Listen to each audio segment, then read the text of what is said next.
Tim penyidik Jaksa Agung Muda Tindak Pidana Khusus, Jampitsus, Kejaksaan Agung melakukan serangkaian penggeledahan di sejumlah lokasi yang berkaitan dengan seorang mantan menteri periode 2019-2024 serta anggota Dewan Perwakilan Rakyat, DPR. Langkah tersebut dilakukan dalam rangka penyidikan dugaan tindak pidana korupsi penambangan nikel di Konawe Utara, Sulawesi Tenggara, yang sebelumnya sempat dihentikan penyidikannya oleh Komisi Pemberantasan Korupsi, KPK.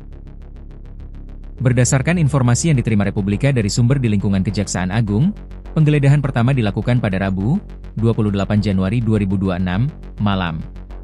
Lokasi yang digeledah antara lain sebuah rumah di kawasan Matraman, Jakarta Pusat, serta kediaman lain di Kemang, Jakarta Selatan. Penyidik Jampitsus kemudian melanjutkan penggeledahan pada Kamis, 29 Januari 2026, di sejumlah titik lain, yakni di Rawamangun, Jakarta Timur, serta di wilayah Bogor, Jawa Barat. Penggeledahan tersebut dilakukan di rumah dan kantor pihak-pihak yang diduga terkait dengan perkara yang tengah disidik. Penggeledahan di rumah dan di kantor, mantan menteri, juga di rumah anggota DPR, ujar sumber di Kejaksaan Agung, Kamis, 29 Januari 2026. Seperti penggeledahan-penggeledahan sebelumnya yang berkaitan dengan kasus ini, penyidik Jampitsus kembali melibatkan personel TNI untuk pengamanan selama proses berlangsung.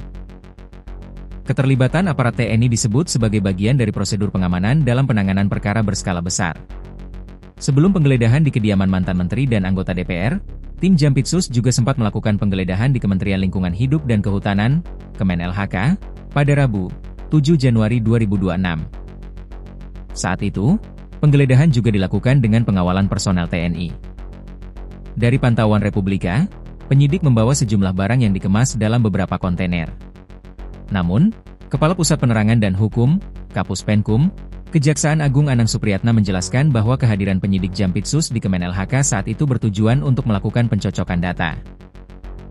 Pencocokan data ini terkait dengan penyidikan dalam perkara pembukaan kegiatan tambang oleh perusahaan-perusahaan tambang yang memasuki wilayah kawasan hutan yang diberikan oleh kepala daerah saat itu di Konawe Utara dengan melanggar dan tidak sesuai ketentuan, kata Anang, Kamis, 8 Januari 2026. Terkait penggeledahan di rumah salah satu mantan menteri dan anggota DPR yang dilakukan pada Rabu malam, Anang mengaku belum menerima informasi rinci. Tidak ada informasinya, ujar dia singkat. Kasus dugaan korupsi penambangan nikel di Konawe Utara sejatinya merupakan perkara lama yang telah ditangani KPK sejak 2017. Dalam proses penyidikan, KPK pernah menyebut potensi kerugian negara dalam kasus tersebut mencapai 2,7 triliun rupiah. KPK juga menetapkan Aswad Sulaiman, mantan Bupati Konawe Utara, sebagai tersangka. Ia diduga menerima suap sebesar 13 miliar rupiah terkait penerbitan izin usaha pertambangan, IUP, nikel kepada sedikitnya 17 perusahaan tambang. Dalam penyidikan KPK, terungkap bahwa sejumlah IUP tersebut diterbitkan hanya dalam waktu 1 hari oleh Aswad saat masih menjabat sebagai bupati. Beberapa wilayah izin tambang tersebut juga diketahui merupakan lahan milik PT Aneka Tambang, Antam. Pada 2023, KPK sempat berencana menahan Aswad Sulaiman. Namun, rencana tersebut batal dengan alasan kondisi kesehatan Aswad yang disebut mengalami sakit berat. Setelah itu, penanganan perkara tidak menunjukkan perkembangan berarti. 8 tahun sejak penyidikan dimulai, KPK akhirnya menghentikan kasus tersebut melalui penerbitan Surat Perintah Penghentian Penyidikan, SP3, pada 17 Desember 2024. Keputusan itu baru diketahui publik pada 23 Desember 2025. Juru bicara KPK Budi Prasetyo mengatakan, dengan diterbitkannya SP3 tersebut, status tersangka terhadap Aswad Sulaiman otomatis gugur.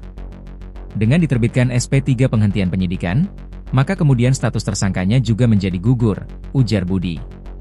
Tak lama berselang, pada Rabu, 31 Desember 2025, Kejaksaan Agung mengumumkan bahwa Jampitsus membuka penyidikan baru terhadap kasus dugaan korupsi penambangan nikel di Konawe Utara yang sebelumnya dihentikan KPK.